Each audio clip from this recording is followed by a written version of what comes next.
বিশ্বাসী জীবন।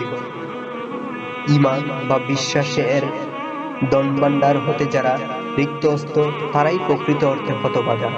তারা সর্বদাই দুর্দশাগ্রস্ত ও ক্রুদ্ধ। মহান আল্লাহ তাআলা পবিত্র কোরআনে বলেছেন, যে লোক আমার স্মারক থেকে মুখ ফিরিয়ে নেয়, অর্থাৎ যে এই কোরআন বিশ্বাসও করে না এবং কোরআনের বিধান অনুযায়ী আমলও করে না, তার জন্য এক কষ্টদায়ক জীবন রয়েছে, আর আখিরাতে আমি তাকে অন্ধ করে তুলব। সূরা তাহা আয়াত ১২৪। আত্মাকে পবিত্র করার, উদ্বিগ্নতা ও দুশ্চিন্তা দূর করার একমাত্র উপায় হলো সমগ্র বিশ্ব জগতের প্রতিপালক মহান আল্লাহর উপর পুরোপুরি ঈমান রাখা।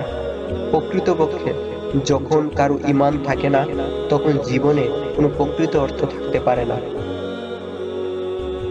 একজন পাকা নাস্তিক যদি সে ঈমান না আনে, তবে সে সর্বাপেক্ষা ভালো যে কাজটি করতে পারে তা হলো সে আত্মহনন করতে পারে।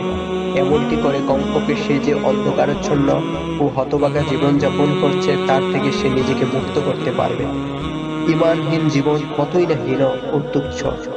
আল্লাহর সীমা লঙ্ঘনকারীদের জীবন কতই না চিরন্তনভাবে অভিশপ্ত। মহান আল্লাহ তাআলা পবিত্র কোরআনে বলেছেন, হেদায়েতের পথ হতে আমি তাদের মনোভাবের, অর্থাৎ তাদের দৃষ্টিভঙ্গির তেমনই পরিবর্তন করে দিব, যেমনই তারা এর প্রতি প্রথমবার বিশ্বাস স্থাপন করেনি, অর্থাৎ তথা ঈমান আনেনি, এবং আমি তাদেরকে তাদের অবাধ্যতায় উদ্ভ্রান্তের মতো ঘুরে বেড়াতে দেব। সূরা আল আনাম আয়াত ১১০। আল্লাহ ছাড়া কারো উপাস্য হওয়ার অধিকার নেই। এ প্রশ্নাতীত ঈমান অর্থাৎ বিশ্বাস রাখার সময় কি পৃথিবীতে আসেনি?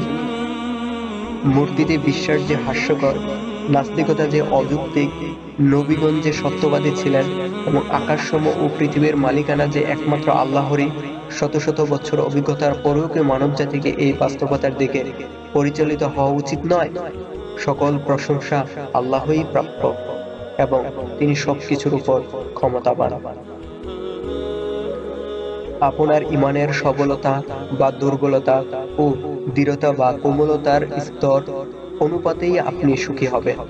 মহান আল্লাহ তাআলা পবিত্র কোরআনে বলেছেন, খাঁটি ঈমানদার হয়ে তোমাদের মধ্য থেকে যে পুরুষ বা নারী নেক আমল সম্পাদন করে, অবশ্যই তাকে আমি একটি পবিত্র জীবন দান করব, অর্থাৎ এই দুনিয়ার সম্মান, পরিতৃপ্তি ও হালাল রিজিক দিব, এবং তারা যে উত্তম কাজ করত তদনুপাতে আমি তাদেরকে অবশ্যই পুরস্কার দিব।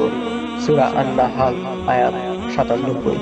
এই আয়াতে পবিত্র জীবন বলতে আমাদের প্রতিপালক প্রতিশ্রুতির প্রতি দৃঢ় বিশ্বাস ও একটি অবিচল হৃদয় যা তাকে ভালোবাসে এর কথা বলা হচ্ছে।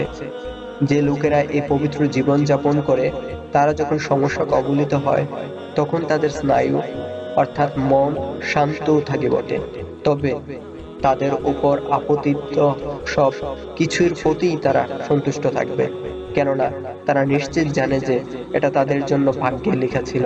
আর এই কারণে যে আল্লাহকে তারা তাদের প্রভু হিসেবে, ইসলামকে তাদের জীবন বিধান হিসেবে এবং মুহাম্মদ সাল্লাল্লাহু আলাইহি সাল্লামকে তাদের নবী ও রাসূল হিসেবে সন্তুষ্ট চিত্তে মেনে নিয়েছে।